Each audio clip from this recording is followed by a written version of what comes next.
오늘 시편 58편 말씀을 가지고 하나님은 계시구나 한번 따라할까요? 하나님은 계시구나, 이러한 제목으로 하나님 말씀 나누겠습니다. 하나님은 정말 계신가? 이 질문은 우리 각자가 아마도 한 번씩은 해본 질문일 것입니다. 인생에서 가장 중요한 질문을 꼽으라 하면 바로 이 질문일 것입니다. 하나님의 존재. 이 질문에 대한 답에 따라서 각 사람의 삶의 태도와 방향, 목표가 달라지겠죠. 결론적으로 말해 성도는 하나님이 계심을 믿는 사람이라면, 불신자는 한마디로 하나님이 어디 있어? 하나님은 안 계셔 라고 생각하는 사람이겠죠. 우리는 하나님이 계시는 사람이라고 믿습니다. 그래서 이 자리에 모인 것 아닙니까? 하나님이 계심을 믿기 때문에 이 자리에서 기도하는 것 아니겠습니까? 하나님이 계심을 믿기 때문에 우리가 세상에서 때로는 죄를 짓고 때로는 말씀대로 살지 못할 때 마음에 찔림이 있고 또 하나님 앞에 회개하고 더욱 말씀대로 살려고 노력하는 것 아니겠습니까? 특별히 주일 예배 때마다 계속해서 시리즈 설교하고 있는데, 성령 시리즈. 보이지 않습니다. 들리지 않습니다. 잡히지 않습니다. 그러나 하나님이 성령을 물 붓듯이 마지막 때 부어주신다. 성령 충만하지 아니하면 믿음으로 살 수 없다. 힘으로 되지 않고 능으로 되지 아니하나 여호와의 신으로 되느니라. 성령 충만 받아라. 그러면 이 마지막 시대에 진정으로 의인의 승자가 된다. 그러한 약속의 말씀을 우리가 믿기 때문에 계속 저도 성령 설교하고, 또 여러분도 성령 충만하기 위해서, 성령 받기 위해서, 또 그 성령을 소멸시키지 않기 위해서 노력하는 것 아니겠습니까? 우리는 하나님이 살아계시고 또 하나님이 이 땅을, 이 세상을 주관하심을 믿는 사람입니다. 그런데 오늘 시편에서 우리의 확신을 다시 한번 확인해 줍니다. 11절입니다. 마지막 절인데 함께 한번 읽어볼까요? 시작. 때에 사람의 말이 진실로 의인에게 가품이 있고 진실로 땅에서 판단하시는 하나님이 계시다 하리로다. 진실로라는 말이 두 번이나 써서 강조했습니다. 정말 하나님이 계시다. 그런데 특이한 건 그 말을 우리처럼 성도만이 아니라 많은 사람들, 모든 사람들이 하게 될 것이다 라고 말합니다. 이 말은 무슨 말입니까? 하나님이 정말 계신가? 그거에 대해서 의심하지 말라는 거예요. 하나님이 반드시 계시다는 것은 기정사실이고 그건 반드시 드러날 것이라는 거예요. 내일 아침이 올 일, 그거 걱정하는 사람 있습니까? 겨울이 올까? 그거 의심하는 사람 있습니까? 없죠. 당연히 내일 아침은 올 것이고 당연히 겨울은 찾아오는 것처럼 하나님도 반드시 계신데 모든 사람들이 그걸 알게 될 때가 온다라는 것입니다. 그러므로 흔들리지 말고, 그러므로 의심하지 말고, 중요한 건 성도답게 살라라는 것입니다. 그 답이 뭡니까? 성도답게 산다는 게 뭡니까? 믿음이겠죠. 믿음으로 그 속에서 살아야 한다라는 것입니다. 우리는 하나님이 계심을 믿는데 때로는 솔직히 의심될 때가 있죠. 특별히 어떤 때일까요? 보이지 않기 때문에, 특별히 내가 어려움을 당할 때. 우리에게는 오감이 있죠. 감각으로 모든 것들의 존재, 모든 것들의 유무를 판단하고자 하는 습관이 있습니다. 그래서 내가 보이는 것에 대해서, 들리는 것에 대해서, 잡히는 것에 대해서, 느끼는 것에 대해서, 냄새 맡는 것에 대해서 누가 있구나, 없구나, 이게 존재하구나, 존재하지 않는구나 라는 걸 판단하죠. 그런데 하나님은 보이지도 않고 잡히지도 않고 들리지도 않고 냄새도 없고, 하나님이 자신을 그렇게 명확하게 확실하게 드러내지 않을 때가 많아요. 특별히 우리가 어려울 때, 힘들 때는 더욱더 하나님이 계시다라는 걸 믿지만 그거에 대해서 흔들리고 의심될 때가 있죠. 불신자들이 사실 그래서 하나님을 안 믿는 가장 대표적인 이유 아니겠습니까? 전도하다 보면 그런 말 하죠. 하나님 계시면 보여주세요. 하나님 어디 계신지 그 증거를 보여주세요. 또 하나, 하나님이 계신가에 대해서 의심하는 이유는 악한 자들이 득세할 때 아닙니까? 악한 자가 잘 돼요. 하나님을 믿고 하나님을 섬기는 자들이 잘 되는 게 아니라 하나님을 믿지 않는 자들, 하나님을 오히려 대적하는 자들, 오히려 우상을 섬기고 귀신을 섬기는 자들이 강한 자리에 있고 힘이 있어 보이고 그들이 형통할 때 우리는 의심이 순간순간 들죠. 정말 하나님이 계신가? 하나님은 공평하시고 하나님은 정말 세상을 다스리시는데 왜 저런 악한 자들이 저런 악한 일을 하도록 내버려 두시는가? 또 반대로 왜 저렇게 착한 사람이 저렇게 기도하고 믿음으로 살고자 애쓰고 눈물 흘리는 사람이 왜 저런 고통을 당하고 억울한 일을 당할까? 그런 것들을 보고 경험할 때 흔들리죠. 시험이 찾아오죠. 특별히 불신자들은 그러한 이유가 결정적으로 하나님을 멀리하는 이유 아니겠습니까? 오늘 시편을 보면 바로 그런 상황입니다. 하나님은 보이지 않는 것 같아요. 오히려 악한 자들은 더욱 잘 돼요. 그런 속에서 믿음의 사람 다윗도 지금 탄식합니다. 1절을 보시면 기도로 시작하는 게 아니라 보통 시편에서는 다윗이 하나님을 찾는 기도로 시작을 하는데 오늘 시편 58편은 그렇지 않습니다. 악한 자들에 대해서 탄식하며 말합니다. 1절을 보십시오. 함께 읽을까요? 시작. 인자들아 너희가 당연히 공의를 말하겠거늘 어찌 잠잠하느뇨 너희가 정직히 판단하느뇨. 여기 악한 자들의 모습에 대해서 다윗이 말합니다. 무엇입니까? 당연히 공의를 말하겠거늘. 당연히 말해야 되는데 잠잠한데요. 정직히 판단하지 않아요. 뇌물을 받고 자기 이익대로 자기 마음대로 판단합니다. 당연히 말해야 할 때 말하지 않는 것도 잘못이고 침묵이 죄일 수도 있다라는 것입니다. 또한 악한 자들은 어떤 사람입니까? 2절에 보면 오히려 너희가 중심에 악을 행하며 땅에서 너희 손에 강포를 달아주는 도다. 중심에 마음을 말합니다. 악한 자들은요 마음이 악해요. 마음에 항상 악한 것들을 계획하고 생각합니다. 또 악한 자들은 어떻습니까? 3절에 악인은 모태에서부터 멀어졌으며 나면서부터 겉길로 나아가 거짓을 말하는도다. 악한 자들의 대표적인 특징이죠. 거짓말을 일삼아요. 진리를 말하지 않아요. 진실되지 못합니다. 거짓됩니다. 왜 이렇게 삽니까? 그게 지름길이라고 생각하기 때문이죠. 그게 이익이라고 생각하기 때문이죠. 실제로 또 이익이 되잖아요. 여러분, 왜 사람들이 악하게 삽니까? 그래야 이익이 되니까. 그게 지름길이라고 생각해요. 그런데 오늘 다윗은 뭐라고 말합니까? 곁길이래요. 그건 분명히 곁길이에요. 잘못된 길이에요. 망할 길이에요. 근데 악한 자들을 보면 그렇게 생각하지 않아요. 그게 유익한 길이고 지름길이고 복된 길이라고 착각합니다. 또한 악한 자들은 어떻습니까? 4절 5절입니다. 저희의 독은 뱀의 독 같으며 저희는 귀를 막은 귀머거리 독사 같으니 곧 술사가 아무리 공교한 방수를 행할지라도 그 소리를 듣지 아니하는 독사로다. 귀머거리 독사래요. 듣지 아니하는 독사래요. 악한 자의 특징이 뭡니까? 듣지 않아요. 도무지 듣지 않아요. 아무리 좋은 이야기를 하고 아무리 예수를 믿으라고 전도를 해도 도무지 듣지 않네. 악한 자의 특징입니다. 다윗이 말해요. 귀머거리 독사 같대요. 듣지 않고 계속 독을 품고 결국 그 독 때문에 자기도 죽게 되는 그러한 사람들. 중요한 것은 이런 자들이 잘 되는 거예요. 세상을 움직이는 것처럼 보여요.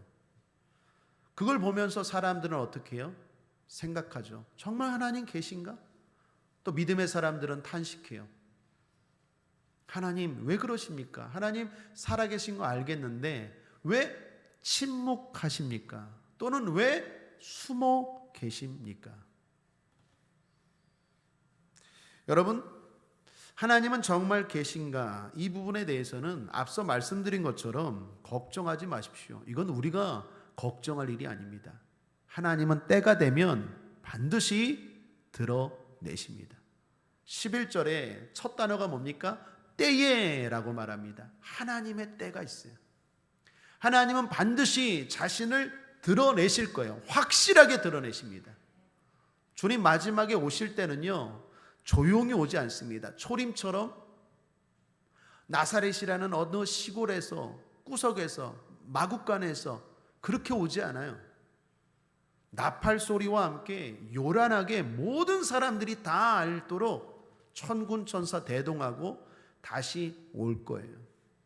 그러니까 하나님이 계시다라는 거에 대해서, 하나님이 드러낼 거다라는 거에 대해서는 우리는 전혀 걱정할 일도 아니고 의심할 일도 아닙니다. 중요한 건 이런 혼란 가운데, 이런 유혹 가운데 우리가 어떻게 사느냐예요. 결론부터 말하면 흔들리지 맙시다. 앞서 불렀던 찬송가 542장, 세상 풍조는 나날이 달리어도 나는 내 믿음 지키리니. 세상은 계속 바뀌어갈 거예요. 여러 가지 방법과 여러 가지 논리로 우리를 유혹할 거예요. 중요한 건 그 상황에서 우리는 믿음을 지키는 것입니다. 이런 상황에서 대표적으로 보이는 사람들의 반응은 한 세 가지 정도로 정리할 수 있을 것 같아요. 첫 번째는 포기입니다. 뭐 이런 거죠. 세상이 저런데 나도 그냥 거기에 물들어가는 거죠. 한마디로 적당히 사는 거예요. 적당히 죄도 짓고 적당히 세상과 타협하면서 적당하게 넘어가는 거죠. 그렇게 물들어 삽니다. 그것이 지혜로운 삶이라고 생각하고 그것이 융통성 있는 삶이라고 생각해요. 왜요? 너무 힘드니까. 그럼에도 불구하고 다시 강조합니다. 사랑하는 여러분, 포기하지 맙시다. 선을 행하되 낙심하지 말 것은 때가 이르면 거두리라. 우리 안에도 그런 마음들이 있어요. 이해합니다. 타협하고 싶고 적당히 하나님에게도 한 발 걸쳐놓고 세상에도 걸치면서 그렇게 살고 싶은 마음들이 있어요. 그러나 그걸 자꾸 물리쳐야 돼요. 포기하지 마십시오. 의인으로 살고자 하는 그 마음을 놓치지 마십시오. 의인의 품격이 있어요. 하나님의 자녀됨의 긍지를 놓치지 마십시오. 한번 따라할까요? 나는 하나님의 자녀야. 여러분, 이 자긍심을 놓치지 않게 되길 바랍니다. 그래서 끝까지 타협하지 않길 바랍니다. 옛날에 조선시대 때 선비들이 그 선비 정신이 있었죠. 그래서 아무리 힘들고 어려워도 나는 선비야 라는 그 긍지를 가지고 사는 것처럼 우리에게는 하나님의 자녀라는 긍지가 있습니다. 자긍심이 있습니다. 포기하지 마십시오. 또 하나, 이런 세상에 대한 반응, 저항입니다. 저항. 강대강으로 싸우는 거죠. 힘 대 힘으로 맞서는 거예요. 여러분, 이건 어느 정도 필요합니다. 그런데 주의해야 될 것은 세상의 악이 강으로 나온다고 해서 우리도 똑같이 강으로 나가면 안 돼요. 예수님이 마지막 로마 군병들에게 잡혀갈 때 베드로가 칼을 들었어요. 그때 예수님이 이런 말씀하시죠. 마태복음 26장 52절에 이에 예수께서 이르시되 내 검을 도로 검에 꽂으라. 검을 가지는 자는 다 검으로 망하느니라. 여러분, 기독교인들이 너무 싸나우면 안 돼요. 제가 볼 땐 요즘 시대 너무 싸나워지는 것 같아요.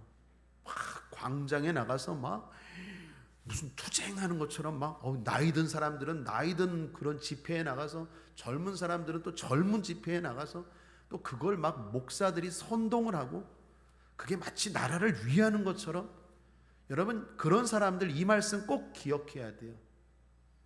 예수님이 그러려면 왜 그렇게 약한 모습으로 오셨습니까? 칼 들고 오시죠.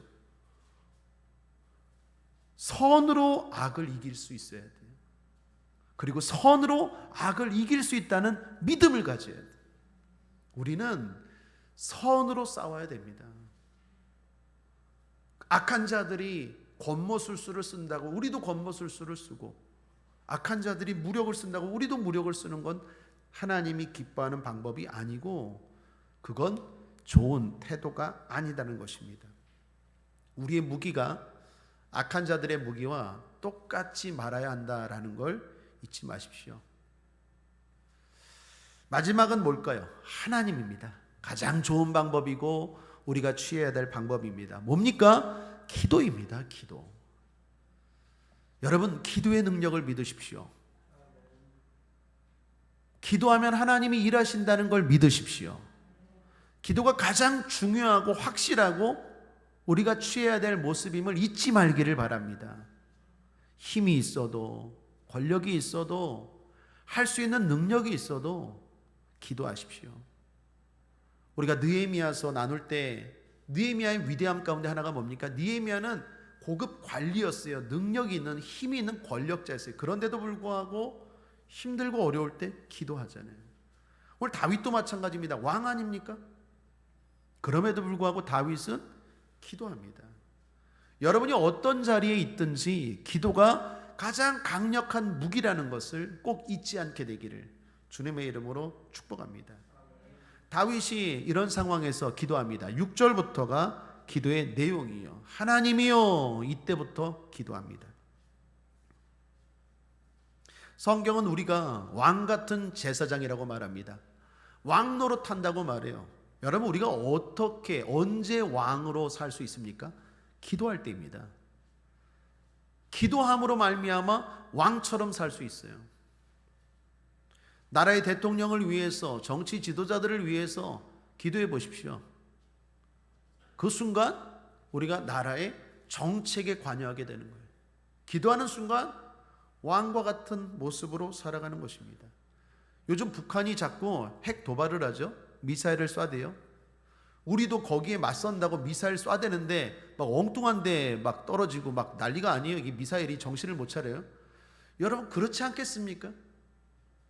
평생 모든 것들을 무기 만드는 데 집중한 북한과 우리는 제재를 받잖아요. 핵도 못 만들잖아요. 만들 기술은 있지만. 그런 우리와 무기와 싸우면 누가 이기겠어요? 당연히 북한이 이기죠. 그런데 기도하면 하나님이 개입해 주실 줄 믿습니다. 우리가 북한을 위해서 기도하는 순간 왕 노릇하는 거예요. 그 전쟁을 막는 하나님의 역사에 참여하는 것입니다. 러시아와 우크라이나가 싸웁니다. 그 전쟁에 우리가 기도하는 순간 왕 노릇하는 거예요. 하나님이 우리의 기도를 통해서 거기에 참여하게 하시고 또 그 일을 이루어 가시는 줄 믿습니다. 실제로 여러분, 우리 역사 가운데 6.25 전쟁 때 큰일 날 뻔했잖아요. 유엔 안전보장 이사회가 일어났는데 그때 소련 대표가 무슨 이유였는지 참여를 하지 않았어요. 참여했으면요 6.25 전쟁 끝나버렸어요. 우리는 완전 적화 통일될 뻔했어요. 실화입니다. 그런데 투표하는 소련 대표가 배탈이 났는지 뭐가 났는지 그 회의 때, 그 중요한 회의 때 참전하지 못해서 이 나라가 적화 통일이 안 됐다라는 역사 기록이 있잖아요. 사람들은 미스테리라고 하지만 저는 믿습니다. 수많은 한국교회에 숨어있는 믿음의 사람들이 기도했기 때문에 우연 같은 하나님의 역사가 일어난 줄 믿습니다. 여러분, 기도하면 왕이 되는 거예요. 우리가 기도하는 선교사님들이 있습니다. 8개국이죠. 8개국. 일본, 우간다, 러시아, 타지키스탄, 중국, 모로코, 태국, 콩고, 우리가 중보기도 하고 작지만 물질로 후원하고 늘 기도하는 나라가 8개국이에요. 기도하는 순간 내가 그 나라에 하나님의 역사에 참여하는, 왕 노릇하는 것입니다. 사랑하는 여러분, 기도의 능력을 믿으시기를 주님의 이름으로 축복합니다. 기도가 최선의 방법입니다. 그런데 오늘 기도하는 저와 여러분에게 3가지 권면을 드립니다. 첫 번째는 기도로 싸우십시오. 여러분, 기도에도 싸우는 기도가 있습니다. 오늘 다윗의 기도가 그런 기도입니다. 기도 내용을 보면 대단히 거칠어요. 6절에 보시면 하나님이여 저희 입에서 이를 꺾으소서, 여호와여 젊은 사자의 어금니를 꺾어내시며, 그러면서 계속 9절까지 대단히 호전적이고 전투적입니다. 이걸 흔히 말해서 7가지인데 이 말을 어떤 학자들은 말하기를 다윗의 7대 저주 기도라고 말합니다. 7대 저주 기도예요. 여러분, 이 기도를 보면 하나님 앞에서 꼭 좋은 말만 하는 게 기도가 아님을 알 수 있어요. 악한 자들이 득세해서 선한 사람들이 피해를 봐요. 러시아의 푸틴이 득세를 해서 우크라이나의 민간인들이나 많은 착한 사람들, 선량한 사람들이 피해를 보고 어려움을 당하죠. 그러한 상황 속에서 어떻게 해요? 선한 말로 꼭 기도할 필요가 없다는 거예요. 다윗처럼 험한 말이고 거친 말이지만 기도로 싸우며 나아가며 말할 수 있다라는 것입니다. 그러므로 사랑하는 여러분, 그런 상황 속에서 기도로 싸우시길 바랍니다. 실제 붙어서 싸우는 게 아니라 기도로 싸울 수 있다라는 것입니다. 우리가 함께 이렇게 기도하면 악한 자들의 세력이 꺾어질 줄 믿습니다. 꺾일 줄 믿습니다. 전투적으로 기도하십시오. 싸우며 기도하십시오. 마치 실제로 싸우는 것처럼 기도도 그렇게 싸우십시오. 특별히 여러분 믿지 않는 영혼들, 배후에 있는 마귀와 거칠게 싸우십시오. 투쟁하며 싸우십시오. 하나님 앞에 눈물로 기도할 뿐만 아니라 싸우는 기도, 거친 기도 필요하다라는 것입니다. 우리가 함께 기도하면 하나님이 역사할 줄 믿습니다. 임진왜란 때 이런 일화가 있었다고 합니다. 일본의 장수 가등청정이라는 사람이 있었는데 이 사람이 백두산의 호랑이를 생포했대요.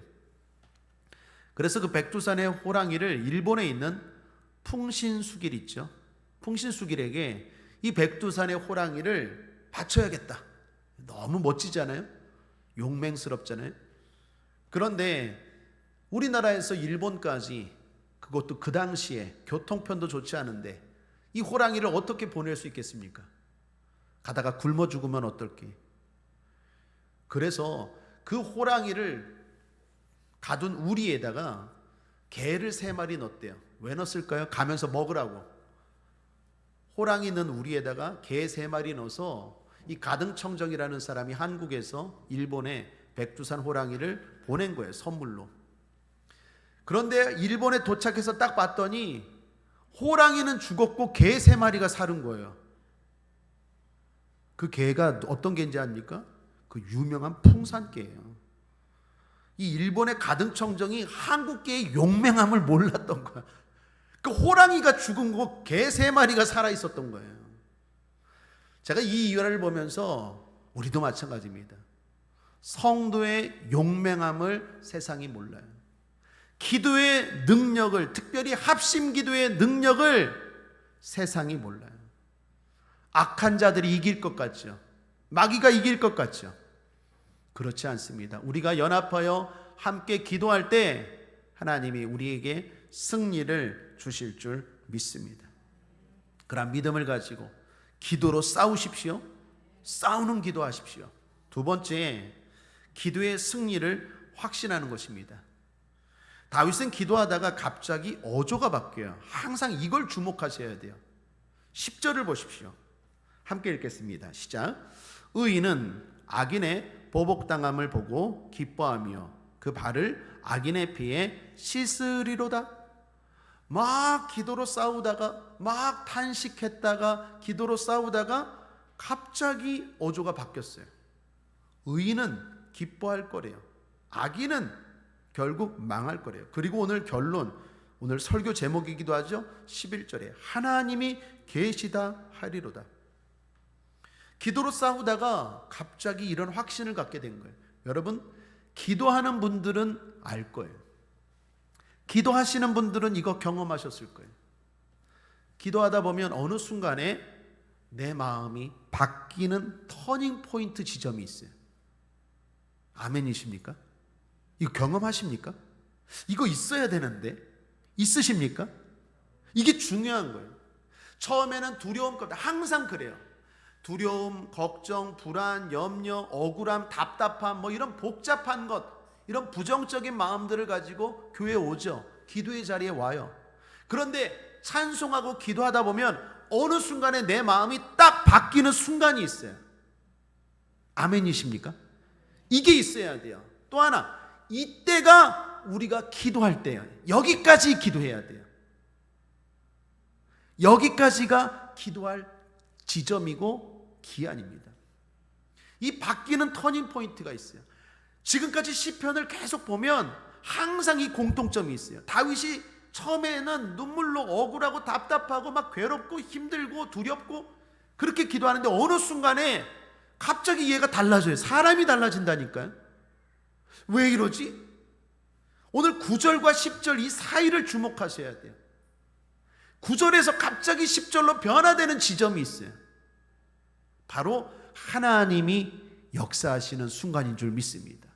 사랑하는 여러분, 승리는 내 마음에서 먼저 승리가 일어나야 돼요. 내 마음에서 승리가 일어날 때 환경의 승리가 일어날 줄 믿습니다.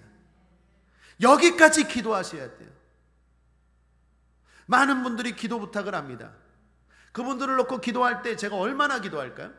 우리 성도님들 위해서 늘 기도해요. 기도 부탁들 많이 합니다. 특별히 이번 주 송희균 선교사님도 우리가 중보 기도하잖아요.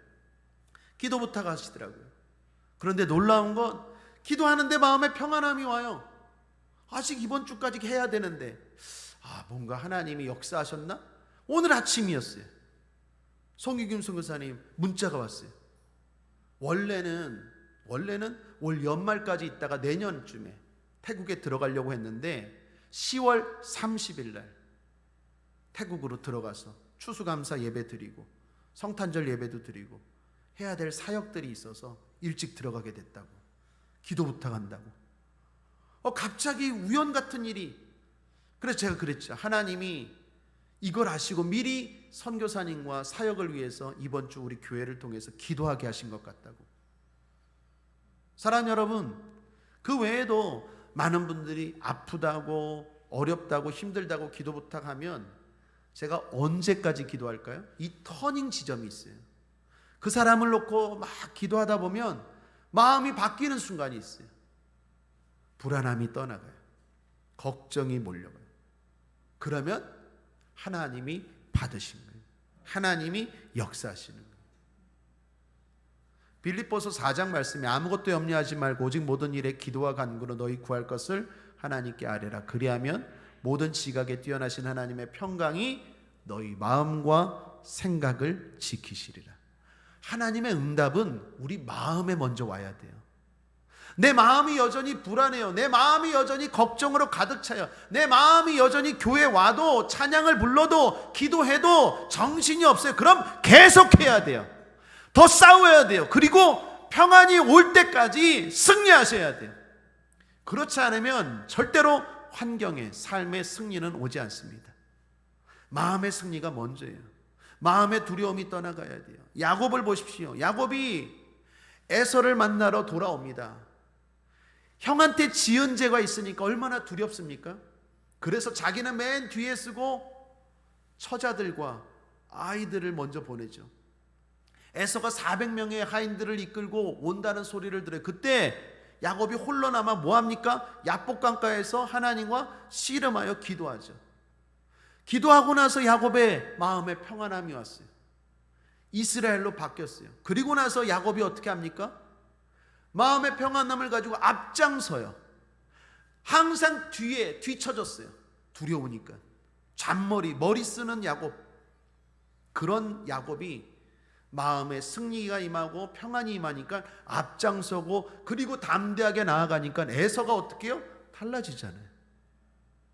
원한으로 가득하고 증오로 가득한 에서의 마음이 달라지고 야곱을 끼안고 평안으로 그 문제가 다 해결되지 않습니까? 모든 성경의 사람들, 사건들을 보면 마음에 먼저 응답이 와야 돼요.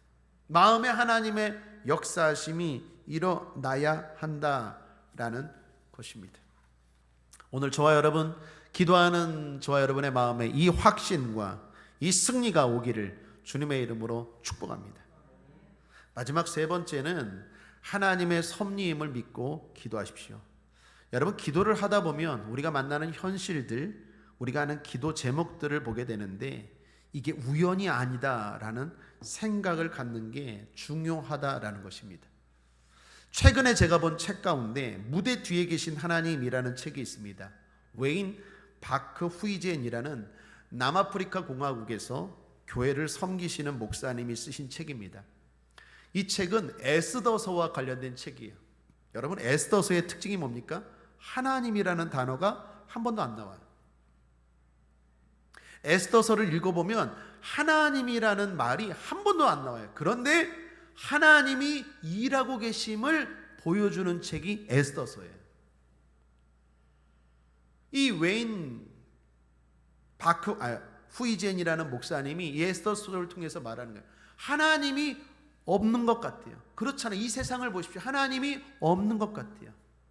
그런데 하나님이 계심을 우리는 믿고 있죠. 그걸 믿는 사람들은 어떻게 살아야 될까요? 우연이 아니라는 것. 하나님이 역사하시는 일들을 우연이 아니라는 생각을 갖고 살아가는 게 답이라는 거예요. 제가 한번 읽어볼게요. 우리에게 일어나는 수많은 일들을 해석할 때 우연이라고 생각하면 모든 것이 우연이다. 그러나 그리스도인이라면 모든 우연을 움직이는 하나님의 손을 보아야 한다. 성도들은 하나님께서 자신의 백성들이 옳음을 입증하실 것이며 악은 마침내 무너지고 말 것임을 믿고 살아야 한다. 그러면서 하는 얘기가 뭡니까? 우연이 아니라는 거예요. 우연 같지만 그 배후에 하나님이 다 역사하시고 있다는 거예요. 그게 에스더서의 주제거든요. 오늘 이 시대에 우리에게 말하는 거예요. 도대체 하나님이 어디 계셔? 우리는 하나님이 계심을 믿죠. 그럼 어떻게 삽니까? 우연이 아니라는 것을 알고 살아야 돼요. 우리가 이런 세상을 만나는 것, 우리가 이런 사람을 만나는 것, 우리가 이런 일을 겪는 것, 이게 우연이 아니에요. 기도도 마찬가지입니다. 내가 그런 문제를 위해서, 내가 이 나라를 위해서 기도하게 하는 것 우연이 아니에요. 그런 생각을 가지고 하나님이 하게 하셨다는 믿음을 가지고 살아가는 것, 그것이 바른 반응이라는 것입니다. 파스칼이라는 사람이 팡세에서도 비슷한 말을 했어요. 신의 자비는 너무나 커서 숨어 계실 때에도 우리를 유익하게 가르치신다면 모습을 드러내실 때 신에게서 우리가 기대하지 말아야 할 빛이 뭐가 있겠는가? 말이 좀 어렵죠. 파스칼의 말에 팡세라는 책에서 한 말인데 의도는 이겁니다. 하나님이 안 계신 것처럼 숨어 계실 때도 우리를 유익하게 가르치신다는 거예요. 나타나서 가르치실 때도 있어요. 여러분, 우리도 그렇지 않습니까? 여러분 삶 가운데 간증 있죠. 하나님을 만난 경험들, 기적들 있지 않습니까? 놀라운 성령 체험들 있지 않습니까? 그런데 그렇지 않을 때도 있다라는 거예요. 그렇지 않을 때에도 하나님은 여전히 우리를 위해서 일하시고 우리를 위해 유익하게 행하신다라는 거예요. 그럼 어떻게 우리가 그걸 알 수 있습니까? 우연이에요, 우연. 우연을 우연으로 치부하지 말고 우연 속에서 하나님의 뜻을 발견하고 살아간다면 하나님은 여전히 우리들 통해서 일하심을 경험하고 체험할 수 있다라는 것입니다. 다 공통점이 뭡니까? 우리 삶 가운데 일어나는 일들을 단순히 우리 수준으로만 보는 게 아니라 하나님을 개입시켜서 하나님의 뜻 안에서 보는 거예요. 내가 왜 이런 일을 경험할까? 내가 왜 이런 고통을 당할까? 내가 왜 이런 환경을 경험할까? 그냥 사람 수준에서만 생각하는 게 아니라 하나님이 그 삶 가운데 역사한다는 걸 기억하고 그 배후에서 하나하나 생각하고 반응하며 나아갈 때 그것이 지혜로운 성도의 모습이다라는 것입니다. 다시 말합니다. 기도도 그거예요. 하나님이 나에게 왜 이런 일을 하게 했을까? 기도하게 하신 거예요. 우연이 아니라 하나님의 섭리임을 믿고 기도하시길 바랍니다. 불평하지 말고 기도하시길 바랍니다. 원망하지 말고 두려워하지 말고 기도하시길 바랍니다. 하나님이 그러한 일을 만나게 하셨다면 기도를 통하여 합력하여 선이 되고 유익으로 바뀌게 될 줄 믿습니다. 저 여러분의 삶 가운데 그러한 지혜와 그러한 은혜가 있게 되길 바랍니다. 결론입니다. 때에 모든 사람들이 하나님은 계시구나 라고 말할 때가 올 거예요. 그건 기정사실입니다. 그건 의심할 필요가 없어요. 중요한 건 정말 하나님이 계신가라고 흔들릴 때, 사람들이 의심할 때, 그리고 사람들이 떠나갈 때, 그때 우리는 믿음으로 살아야 돼요. 그 믿음으로 사는 방법이 뭡니까? 기도입니다. 기도로 싸우십시오. 하나님의 응답을 확신하고 기도할 수 있게 되길 바랍니다. 하나님의 섭리임을 믿고 기도할 수 있게 되길 바랍니다. 특별히 기도하는 우리 마음에 하나님이 주시는 평강이 먼저 꼭 찾아오게 될 줄 믿습니다. 그때까지 기도로 승리하는 저와 여러분 되시기를 주님의 이름으로 축복합니다. 기도하겠습니다. 하나님 아버지, 억울하고 답답한 세상 속에서 하나님이 계심을 믿고 하나님의 드러나심을 믿고 하나님의 판단하실 때를 믿고 기도로 싸우게 하여 주옵소서. 기도하는 우리에게 오늘 이 시간 확신을 주시옵소서. 승리에 대한 확신을 주옵시고 응답에 대한 확신을 주옵시고 그러한 믿음을 가지고 하나님이 나타나실 때가 있음을 알고 아버지 하나님 끝까지 믿음의 사람으로 살아가는 우리 모두가 되게 하여 주옵소서. 포기하지 않게 하여 주옵시고 악에 대하여 악으로 대항하지 않게 하여 주옵시고 기도로 믿음으로 승리하는 우리가 될 수 있도록 주님 도와주시옵소서. 감사드리며 예수님의 이름으로 축복하고 기도했습니다. 아멘.